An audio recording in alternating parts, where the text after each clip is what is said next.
ನಮಸ್ಕಾರ ಕರ್ನಾಟಕ. ಮಧು ಬಂಗಾರಪ್ಪ ಚಕ್ರವರ್ತಿ ಸೂಲಿಬೆಲೆ ಮೇಲೆ ರೊಚ್ಚಿಗೆದ್ದಿದ್ದಾರೆ. ವಿಷಯ ಏನಪ್ಪ ಅಂದರೆ 1ನೇ ತಾರೀಕು ಒಂದು ಎಕ್ಸಾಮ್ ಬರುತ್ತೆ ಶುಕ್ರವಾರ. ಅದು ಬಂದ್ಬಿಟ್ಟು ಟೈಮಿಂಗ್ಸ್ ಚೇಂಜ್ ಆಗಿದೆ. ಪ್ರತಿದಿನ 9 ಗಂಟೆ ಇತ್ತು ಎಕ್ಸಾಮು, ಅವತ್ತು ಒಂದು ದಿನ 2 ಗಂಟೆಗೆ ಅದು ಟೈಮಿಂಗ್ಸ್ ಚೇಂಜ್ ಆಗಿದೆ. ಅದು ಏನಪ್ಪ ಅಂದರೆ ಅವತ್ತು 1ನೇ ತಾರೀಕು ಸೆಕೆಂಡ್ PUC ಎಕ್ಸಾಮ್ ಇದೆ. ಆದ್ದರಿಂದ ಏನಾಗಿದೆ, 9 ಗಂಟೆಯಿಂದ ಅದು ಸ್ಟಾರ್ಟ್ ಆಗುತ್ತೆ, 2 ಗಂಟೆಗೆ ಪುಷ್ ಅಪ್ ಮಾಡಿದ್ದಾರೆ ಟೈಮಿಂಗ್ಸ್ನ. 10ನೇ ತರಗತಿಯವ್ರಿಗೆ 2 ಗಂಟೆ ಮೇಲೆ ಬರೆಯೋದಕ್ಕೆ. ಅದು ವಿಚಾರಗಳನ್ನ ತಿಳ್ಕೊಳ್ಳೋದೇ ಇಲ್ಲ ಗುರು.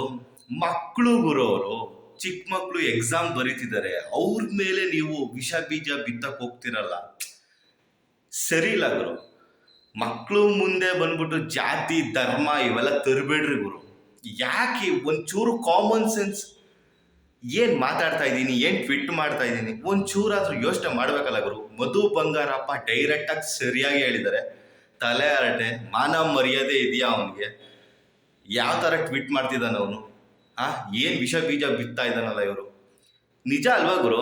ಏನು ನಾವು ಮಾಡ್ತಾ ಇದ್ದೀವಿ ಅನ್ನೋದು ಸ್ವಲ್ಪ ಯೋಚನೆ ಮಾಡಬೇಕಲ್ವಾ? ಇವರ ಫ್ಯಾಮಿಲಿ ಮಕ್ಕಳೇ ಎಕ್ಸಾಮ್ ಬರೀತಿದ್ರೆ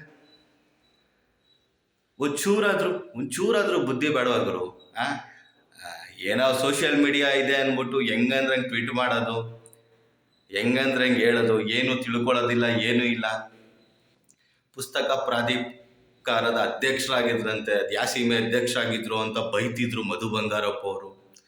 ಸ್ವಲ್ಪನಾದ್ರೂ ಥಿಂಕಿಂಗ್ ಲೆವೆಲ್ ಸ್ವಲ್ಪ ಒಂಚೂರಾದ್ರೂ ಇರಬೇಕು.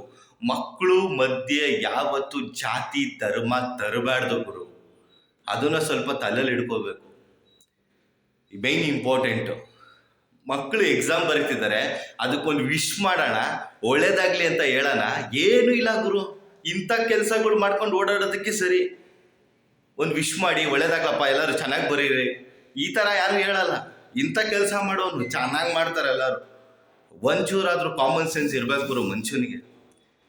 ಮತ್ತೆ ಸ್ನೇಹಿತರೆ, ಈ ಒಂದು ಕ್ಲಿಪ್ಪಿಂಗ್ಸು, ಈ ಒಂದು ಮಧು ಬಂಗಾರಪ್ಪ ಅವ್ರು ಮಾತಾಡಿರೋದು ನಿಮ್ಗೇನು ಅನ್ನಿಸ್ತು ಅದನ್ನು ಕಮೆಂಟ್ ಬಾಕ್ಸಲ್ಲಿ ತಿಳಿಸಿ. ಇವಾಗ ಏನು ಎಕ್ಸಾಮ್ ಬರೆಯೋಕೆ ಹೋಗ್ತಿದ್ದಾರೋ ಮಕ್ಕಳು ಒಳ್ಳೇದಾಗಲಿ. ಹಾಗೆ ನನ್ನ ಚಾನಲ್ನ ಯಾರ್ಯಾರು ಸಬ್ಸ್ಕ್ರೈಬ್ ಮಾಡ್ಕೊಂಡಿಲ್ವ ಸಬ್ಸ್ಕ್ರೈಬ್ ಮಾಡ್ಕೊಳ್ಳಿ, ಸಪೋರ್ಟ್ ಮಾಡಿ. ನಮಸ್ಕಾರ.